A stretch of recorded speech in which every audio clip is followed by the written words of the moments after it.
ఛత్తీస్గఢ్లో ఇంకా భద్రతా బలగాల కుమ్మింగ్ కొనసాగుతోంది. విజాపూర్ నేషనల్ పార్క్ ప్రాంతంలో మరోసారి ఎన్కౌంటర్ చోటు చేసుకుంది. నక్సల్స్ కి చెందినటువంటి మొత్తం 7 మృతదేహాలు లభ్యమయ్యాయి.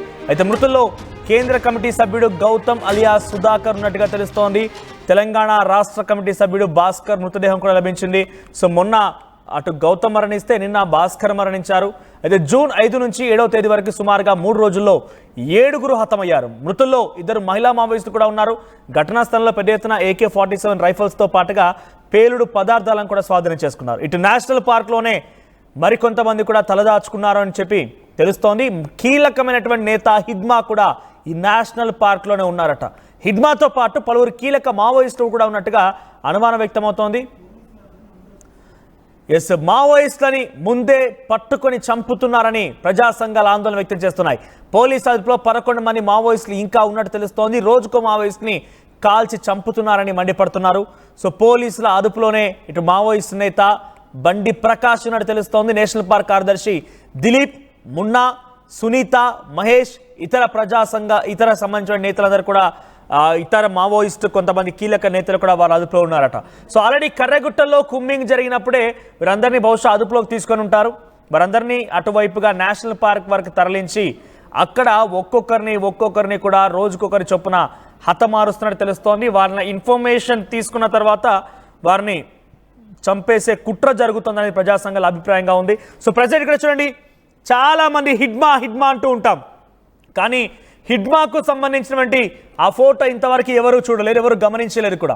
అయితే హిడ్మా ఫోటోని ప్రస్తుతం సోషల్ మీడియాలో వైరల్గా మారింది. ఇది హిడ్మా ఫోటో. సో హిడ్మా గతంలో ఛత్తీస్గఢ్లో కూడా ఒకసారి పోలీసులకి చుక్కలు చూపించాడు.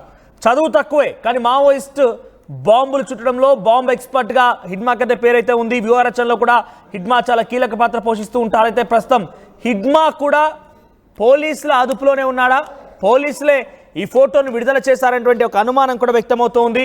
సో వీళ్ళక్కడ హిడ్మానే కాదు, బండి ప్రకాష్ కూడా అటు పోలీసుల అదుపులో ఉన్నట్టుగా తెలుస్తోంది. మరోవైపు మహేష్, మున్నా, దిలీప్, సునీత వీళ్ళంతా కూడా పోలీసు అదుపులో ఉన్నారు. ఇప్పటివరకు ఈ 3 రోజుల్లోనే 5, 6, 7 ఈ 3 రోజుల్లోనే 7 హతమయ్యారు. ఆ 7లో అటు గౌతమ్ అనేటువంటి చాలా కీలకమైనటువంటి మావోయిస్టులు అవుతున్నారు. రాష్ట్ర కమిటీ కేంద్ర కమిటీలో పనిచేసినటువంటి గౌతమ్ ఉన్నారు. గతంలో వైఎస్ రాజశేఖర రెడ్డితో శాంతి చర్చల్లో పాల్గొన్నటువంటి వ్యక్తే ఈ గౌతమ్. సో గౌతమ్ని 5వ తేదీన ఎన్కౌంటర్లో హతమార్చారు. మీరు గమనించండి, ఈ మధ్య కాలంలో ఎన్కౌంటర్ జరుగుతుంటే ఒక మృతదేహం లేదా 2 మృతదేహాలు, ఇద్దరు మరణించారు, ఒకరు మరణించారని వార్తనే వస్తోంది. ఒకరిగా నిజంగా అంతటి స్థాయిలో కుమ్మింగ్ జరిగితే ఒకరిద్దరు కాదు, కొన్ని 10ల సంఖ్యలోనే ఎన్కౌంటర్ ఉండే అవకాశం మనం గతంలో చూస్తే కనుక 40 మంది మరణించారు, 30 మంది మరణించారు, ఆ రకంగా ఉండేది. కానీ ఇప్పుడు ఒకరిద్దరు మాత్రమే మరణాల వార్తలు తెలుస్తున్నాయంటే ప్రజా సంఘాల అనుమానం ఏంటంటే ఆల్రెడీ వాళ్ళందరూ అదుపులో తీసుకున్నారు, పోలీసుల దగ్గరికి వారందరూ ఉండిపోయారు, కోర్టులో హాజరుపరచకుండా వారిని అటవీ ప్రాంతంలోకి తరలించి కావాలని ప్రీ ప్లాన్డ్గానే హతమార్చే ప్రయత్నం చేస్తున్నారనేది మావోయిస్టు సంఘాల అభిప్రాయంగా ఉంది. మావోయిస్టు సంఘాలతో పాటుగా ఇటు ప్రజా సంఘాలు కూడా అదే చెప్తున్నాయి. సో మావోయిస్టు మద్దతుదారులు కూడా అదే చెప్తున్నారు. సో ప్రస్తుతానికి హిడ్మా కూడా పోలీసుల అదుపులో ఉన్నాడనేటువంటి ఒక అనుమానం అయితే మొదలైంది. ఎందుకంటే ఇక్కడ హిడ్మా ఫోటో తనంతట తాను ఎవరు విడుదల చేయరు, నా ఫోటో బయటకు రావాలనేది ఎవరు కూడా అనుకోరు. ఎందుకంటే చాలా కీలకమైన వ్యక్తిగా హిడ్మా ఉన్నారు కాబట్టి తన ఫోటోని పోలీసులే ఈ రకంగా విడుదల చేయించారనేటువంటి ఒక అనుమానం కలుగుతోంది. మరోవైపుగా కొంతమంది పోలీసులు ఏం చెప్తున్నారంటే ఈ విషయం పైన, ఈ సంఘటన పైన కావాలని హిడ్మాని పక్కదారి పట్టించడం కోసం, ఇక్కడ కనిపించేది ఒరిజినల్ హిడ్మా కాదు, ఎవరో ఒక అనామికుడి ఫోటో ఇక్కడ పెట్టేసి ఈ ఫోటోని ఛేదించడం క్రమంలో పోలీసులు ఉంటే అసలైనటువంటి హిడ్మాని దారి మళ్లించడం కోసమే ఒక మావోయిస్ట్ గేమ్ ప్లాన్ కూడా ఉంది అనేది ఇంకో అనుమానంగా ఉంది. ఏదేమైనా కూడా ప్రస్తుతానికి 7 మరణించినట్టు తెలుస్తోంది. అలా గౌతమ్, ఆ తర్వాత అడెల్లి భాస్కర్, తాజాగా బండి ప్రకాష్ ఇంకా పోలీసు అదుపులో ఉన్నారు. మరొక 5లో 2 మహిళా మావోయిస్టులు అని తెలుస్తోంది, మరొక 3 మగ మావోయిస్టులు కూడా ఉన్నారు. సో మొత్తంగా 7 మృతదేహాలు లభ్యమయ్యాయి.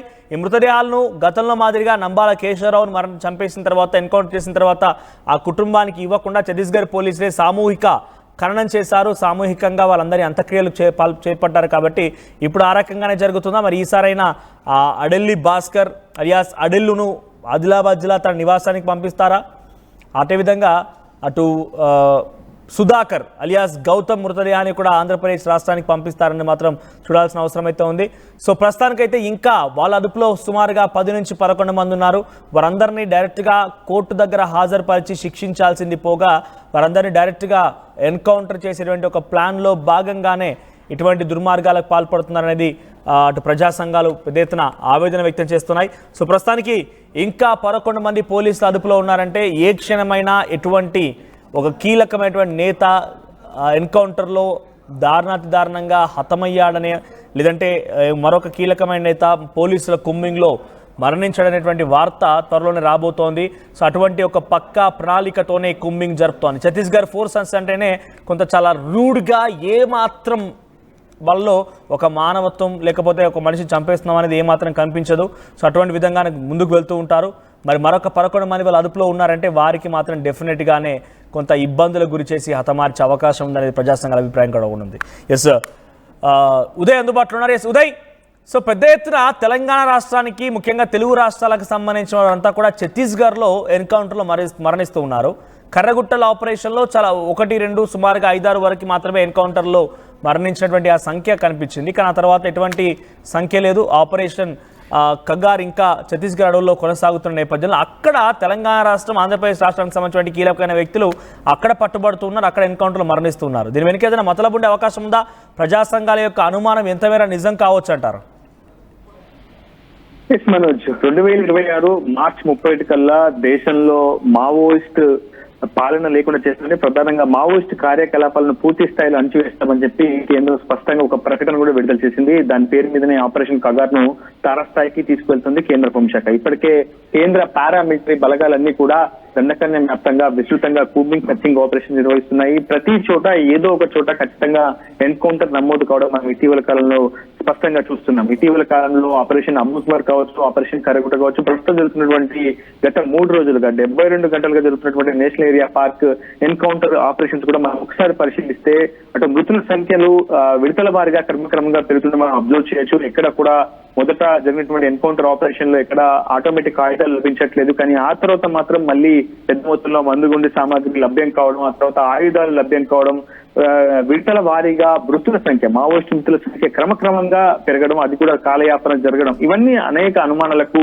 ఆవిస్తున్నాయి. ప్రస్తుతం ఈ అనుమానాలనే పౌర సంఘాల నేతలు కావచ్చు, ప్రజా సంఘాల నేతలు కావచ్చు ఉద్ఘాటిస్తున్నారు, వీటిని అడ్రస్ చేస్తూ వస్తున్నారు. ఖచ్చితంగా ఒక ఆపరేషన్ జరిగినప్పుడు ఖచ్చితంగా ఎక్కువ సంఖ్యలో మృతులు మావోయిస్టుల వైపు ఉండే అవకాశం అయితే ప్రతిసారి కూడా చూస్తున్నాం. కానీ పూర్తి స్థాయిలో మావోయిస్టుల మృతులు క్రమక్రమంగా పెరగడం తమకు అనుమానాలకు తావిస్తుందని చెప్తున్నారు. ప్రస్తుతం నేషనల్ ఏరియా పార్క్స్ జరుగుతున్నటువంటి ఆపరేషన్స్ కూడా అనేక అనుమానాలకు తావిస్తున్నాయని చెప్పుకోవాలి. ఈ నెల జూన్ 5వ తేదీన ప్రధానంగా సిపిఐ మావోయిస్టు పార్టీ కేంద్ర కమిటీ సభ్యుడు, ఏపీకి చెందినటువంటి వ్యక్తి టెంటు లక్ష్మీ నరసింహాచలం మావోయిస్ట్ అగ్రనేత మృతి చెందడం జరిగింది ఎన్కౌంటర్ లో. సో అతని తర్వాత మళ్ళీ 6వ తేదీన తెలంగాణకు సంబంధించినటువంటి కీలక నేత, Telangana Maoist party state committee member గా ఉన్నటువంటి అరెందు భాస్కర్ వచ్చేయడం జరిగింది. తాజాగా ఈ రోజు అటు భద్రతా బలగాలు ఇచ్చినటువంటి సమాచారం మేరకు మరొక 5గురు మావోయిస్టుల మృతదేహాలు లభ్యమయ్యాయని, అయితే వీటికి సంబంధించి మృతులకు సంబంధించి ఇంకా ధృవీకరణ పూర్తి కాలేదని, పూర్తి స్థాయిలో మృతులకు సంబంధించినటువంటి వివరాలు తెలుసుకునే ప్రయత్నం చేస్తున్నామని ఛత్తీస్గఢ్ పోలీసు నుంచి కొద్దిసేపటితో ఒక ప్రకటన అయితే విడుదలైంది. సో ఖచ్చితంగా ఒక మాబ్ గా ఉన్నటువంటి మావోయిస్టుల సమూహాన్ని అటు భద్రతా బలగాలు పూర్తి స్థాయిలో దిగ్బంధం చేసి వాళ్ళని రెడ్ హ్యాండెడ్ గా పట్టుకొని ఆ తర్వాత ఒక్కొక్కరికి లిఫ్ట్ చేసుకొని నేషనల్ ఏరియా పార్క్ తీసుకెళ్లి అక్కడ మట్టు పెడుతున్నట్లు ప్రస్తుతం పౌర సంఘాలు, ప్రజా సంఘాలు పెద్ద ఎత్తున ఆరోపణ అయితే వ్యక్తం చేస్తున్నాయి. మనకు ఉన్నటువంటి తాజా సమాచారం ప్రకారం గత కొద్దిసేపు క్రితం 5 మావోయిస్టుల డెడ్ బాడీస్ ను సెక్యూరిటీ ఫోర్సెస్ కలెక్ట్ చేసి అందులో 2 మహిళా మావోయిస్టుల మృతదేహాలు కూడా లభ్యమైనట్టు ప్రస్తుతం సమాచారం వచ్చింది. అయితే మొత్తంగా తెలంగాణ కమిటీకి సంబంధించి కావచ్చు, తెలుగు రాష్ట్రాలకు సంబంధించినటువంటి మావోయిస్ట్ అగ్రనేతలని ప్రస్తుతం ఛత్తీస్గఢ్ సెక్యూరిటీ ఫోర్సెస్ టార్గెట్ చేస్తున్నాయంటే అవుననే సమాధానం వినిపిస్తుంది. మొన్న కేంద్ర కమిటీ సభ్యుడు సుధాకర్ అలియాస్ గౌతమ్ అలియాస్ టెంటు లక్ష్మీ నరసింహాచలం, నిన్న అటు అడేలు భాస్కర్, ప్రస్తుతం బండి ప్రకాష్ కావచ్చు, ఇతరత్ర కీలకమైనటువంటి తెలంగాణకు సంబంధించిన నేతలు కూడా కొంతమంది ఛత్తీస్గఢ్ పోలీసుల బలగాల ఆధీనంలో ఉన్నట్టు తెలుస్తుంది. ప్రస్తుతం రేపు ఈ మృతి చెందినటువంటి మావోయిస్టులకు సంబంధించిన కీలక వివరాలు వెల్లడయ్యే అవకాశం ఉంది. ప్రస్తుతం ప్రజా సంఘాలు, పౌర సంఘాలు ఆరోపిస్తున్న ప్రకారం బండి ప్రకాష్ తో పాటు కొంతమంది కీలక నేతలు, అది కూడా నేషనల్ పార్క్ కార్యదర్శి దిలీప్, మధ్య ఏరియా కార్యదర్శి CITU Ramanna, DC member Munna, Sunitha, Mahesh వంటి మరో 10 మంది మావోయిస్టు ప్రస్తుతం ఛత్తీస్గఢ్ భద్రతా బలగాల స్వాధీనంలో అదుపులో ఉన్నట్టు ప్రజా సంఘాలు, పౌర సంఘాలు ఆరోపిస్తున్నాయి. తక్షణమే వారిని కోర్టులో హాజరుపరచాలని కూడా డిమాండ్ చేస్తున్నాయి. ఖచ్చితంగా ఛత్తీస్గఢ్ లోని దండకారణ్య వ్యాప్తంగా జరుగుతున్నటువంటి నరమేధాన్ని అడ్డుకోవాలంటూ కూడా ఇప్పటికే పీపుల్స్ లిబరేషన్ సంబంధించినటువంటి ఆ అనుబంధ సంఘాలు కావచ్చు, ఇతరత్ర ప్రజా సంఘాలు పెద్ద ఎత్తున డిమాండ్ అయితే వ్యక్తం చేస్తున్నాయి. ప్రస్తుతం మొత్తం నేషనల్ ఏరియా పార్క్ ఆపరేషన్ ప్రారంభించి 72 గంటలు కావస్తుంది. ఇప్పటివరకు 7గురిని ఎన్కౌంటర్ లో మట్టుబెట్టినట్లు ప్రస్తుతం భర్తా బలగా నుంచి అధికారికంగా సమాచారం అయితే విడుదలైంది.